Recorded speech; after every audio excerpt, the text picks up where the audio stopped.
Bonjour à toutes et à tous, on est le jeudi 11 avril et vous êtes sur Actu Réfractaire. Bonjour, bon excusez-moi mais on a quand même tous remarqué que hier t'as dit l'équipe de Barça. Et alors? Bah ça se dit pas, c'est l'équipe du Barça qu'il faut dire. Oh là là, t'as du toupet toi, puis on s'en fout, de toute façon le PSG a perdu. Mbappé il a même pas marqué de but. Il a rien fait Mbappé de toute façon. Hein. Non mais attends, reviens, vas-y, tant que t'es là, on va faire l'émission ensemble. Alors le grand événement international d'hier c'était... La guerre à Gaza? La guerre en Ukraine? Ou peut-être la guerre au Soudan? La guerre en Birmanie? Et non, c'était un dîner, mais pas n'importe où, à la Maison Blanche et pas avec n'importe qui. C'était le premier dîner entre un président états-unien et un premier ministre japonais depuis 10 ans. Donc les gars, ils se sont fait plaisir. Un petit dîner à la Maison Blanche, des fleurs de cerise et partout, du saumon salé, il y avait Jeff Bezos là, et le PDG de Apple, et t'avais aussi des membres du gouvernement, t'avais même Robert De Niro. C'est que c'est pratique d'avoir des stars de ciné pour signer... Pour signer quoi d'ailleurs? Et ben comme on l'a vu dans une précédente vidéo du Canard, l'État japonais est en train de lancer un grand réarmement avec un budget annuel de 700 milliards pour la guerre qui a été voté avec une vraie armée, ce qui n'était pas arrivé depuis la Seconde Guerre mondiale. Et cette volonté d'armement, c'est lié au besoin de relance industrielle du pays, de lutte contre la concurrence face à la Chine, et aussi pour attirer quelques investisseurs états-uniens. Et forcément, 700 milliards de budget pour l'armée, ben ça intéresse le plus gros complexe militaro-industriel du monde, les États-Unis. L'accord prévoit d'intégrer l'armée japonaise dans les exercices militaires de l'AUKUS, l'alliance entre l'Australie, la Grande-Bretagne et les USA. Objectif affiché de l'alliance, organiser des armées et des industries à militariser à fond la zone Indo-Pacifique, ce qui est un joli terme pour parler des terres et des mers qui sont frontalières à la Chine. Pour soutenir la guerre en Ukraine et surtout pour préparer les suivantes, l'État états-unien multiplie les visites à l'étranger. Objectif, coordonner sous le jalon états-unien l'ensemble des industriels militaires alliés des États-Unis. Comme ça, le complexe militaro-industriel états-unien, il organise comme il faut une production mondiale d'armement et s'assure d'augmenter encore et encore les cadences au profit de ces entreprises. Et c'est pour ça qu'ils ont organisé ce dîner à la Maison Blanche, et pour pouvoir contacter ces industriels et organiser avec eux tout ce bordel. D'ailleurs, ils ont fait un conseil de défense, un conseil militaire rien que pour ça. Ah ouais, donc quand Biden parle d'un partenariat qui est aussi florissant que des cerisiers du printemps, c'est une métaphore.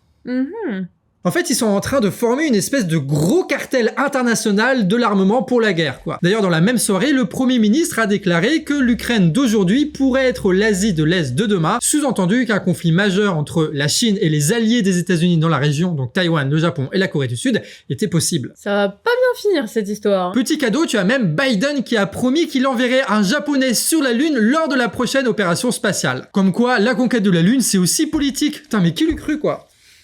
Il y a un film sur la Lune qui sort bientôt, avec Scarlett Johansson. Oh, ça fait longtemps. Qui est sorti? Non, que j'ai pas vu Scarlett Johansson dans un film. Et ça raconte comment ils ont faké l'amérissage sur la Lune. Quoi? Ouais. C'est ouf, hein? C'était l'occasion aussi de régler quelques petits points de friction qu'il y a entre les deux économies. Par exemple, la tentative de rachat d'une grande entreprise états-unienne de sidérurgie par un concurrent japonais, qui est aujourd'hui bloqué par l'État états-unien, qui veut conserver le contrôle de la production indispensable à la guerre. Après, le Japon, depuis les années 60, c'est surtout le plus grand porte-avions états-unien de la région. Des dizaines de milliers d'hommes s'y trouvent, ainsi qu'une bonne centaine de camps et de bases aériennes. Et maintenant, avec cet accord, le gouvernement japonais confirme qu'il va dépenser des milliards pour participer directement avec son armée des exercices militaires dans la région pour participer à l'escalade avec la Chine. Morale de l'histoire, si un jour ça pète en Chine, ça va péter très fort. Aujourd'hui, comme tous les jeudis, c'est la chronique internationale. Et pour faire un point sur où ça en est en Ukraine, Déby et son père ont épluché la presse ukrainienne et russophone où s'entassent les scandales de corruption. Récemment, le GBR, en gros la brigade d'intervention rapide, un peu comme la Brave de chez nous, a arrêté le chef et le secrétaire du conseil municipal dans la région de Dnipropetrovsk pour corruption. C'est passé, mais comme une lettre à la poste, quoi. Et tu sais quoi? Ils sont soupçonnés d'avoir accepté des pots de vin pour environ 30 000 $ selon l'enquête. En échange, ils ont promis d'influencer la décision sur la location à long terme de locaux municipaux pour les personnes déplacées à l'intérieur du pays sans appel d'offres. Attends, mais au final, ça arrange qui, cette histoire-là? Eh bien, un entrepreneur qui voulait construire un foyer en reprenant un bâtiment des années 90 qui est resté inachevé. Du coup, on sait pas s'il proposait le meilleur devis, on sait pas non plus si ça aurait pu être fait pour moins cher. Voilà, donc un entrepreneur qui allait empocher l'argent de l'ONG en se faisant de la thune sur le dos des déplacés parce que les élus municipaux sont corrompus. Voilà, c'est ça l'histoire en gros. Ah ouais, déjà qu'il y a la guerre, donc c'est galère pour gérer les provisions, l'eau, l'électricité, pour organiser le travail à minima. Et en plus de ça, si t'as la corruption qui se rajoute, c'est compliqué quand même. Hein. Et c'est pas tout, parce qu'il y a d'autres affaires. Par exemple, dans le village de Makalevka, dans la région de Kiev, il y a une affaire qui a fait la une de l'actu. Un terrain de 260 hectares a été alloué à la construction d'un cimetière national commémoratif de la guerre. Sauf que, ça veut dire que des milliers d'arbres vont être abattus, et en plus des arbres, qui dit cimetière à proximité de zones habitées, dit disparition ou empoisonnement de l'eau potable. Alors le 1er avril, le déboisement a commencé, mais les riverains ont bloqué les travaux, exigeant une expertise indépendante. Ils ont déclaré que personne n'avait demandé l'avis des résidents et de la communauté, et ont même menacé de bloquer la route entre Kiev et Odessa. En réponse, les autorités ont rappelé les règles de la loi martiale. Voilà.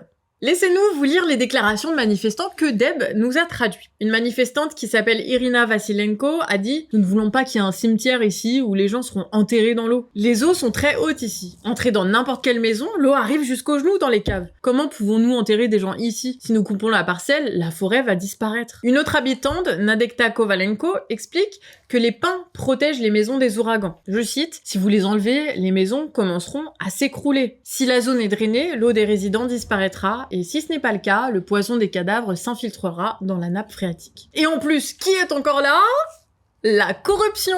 Les manifestants sont convaincus que les 40 millions de grivnas qui sont alloués à la construction seront tout simplement détournés. Et évidemment, pour ces manifestants, la répression est féroce. Ils sont accusés de jouer le jeu des ennemis de la nation et les forces spéciales ont été déployées le 8 avril sur site. Mais la résistance ne faiblit pas et il y a eu des appels sur les réseaux sociaux à barrer les routes pour empêcher le passage et l'arrivée du matériel. Ah ouais, donc là, les gens, ils commencent sérieusement à se mobiliser, à s'organiser contre le gouvernement, quoi. En même temps, c'est pas si sûr, hein. Il y a eu des sondages qui ont montré que Zelensky est impopulaire, mais la grande majorité des Ukrainiens seraient quand même pour qu'il reste au pouvoir jusqu'à la fin de la loi martiale. Alors on pourrait se dire que la population vit depuis des années maintenant la guerre, les privations qui vont avec, tout ça, donc qu'ils aient qu'une envie, c'est que la guerre se termine, mais sans pour autant que ça finisse en occupation et en humiliation. Et pour beaucoup, le meilleur moyen pour ça serait de soutenir l'État ukrainien, même si c'est Zelensky à sa tête. Et maintenant, on passe au bref. Le New York Times nous parle des 3 fils du dirigeant du Hamas qui ont été assassinés hier par l'armée israélienne, et ça en pleine négociation entre Israël et le Hamas au Caire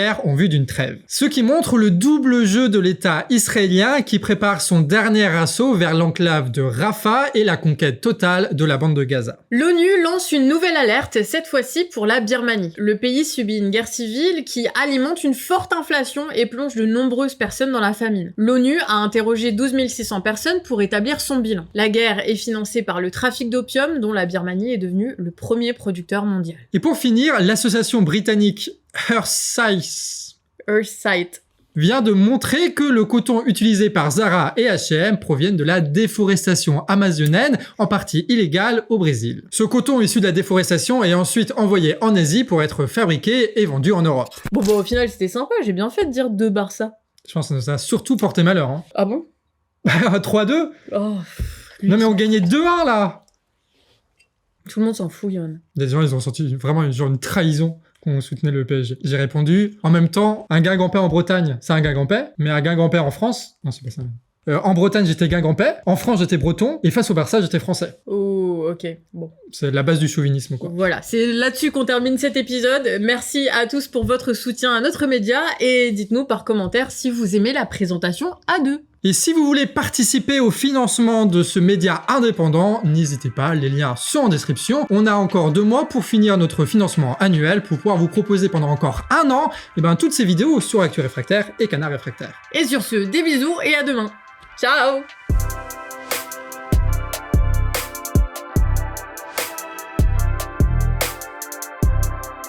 Quack.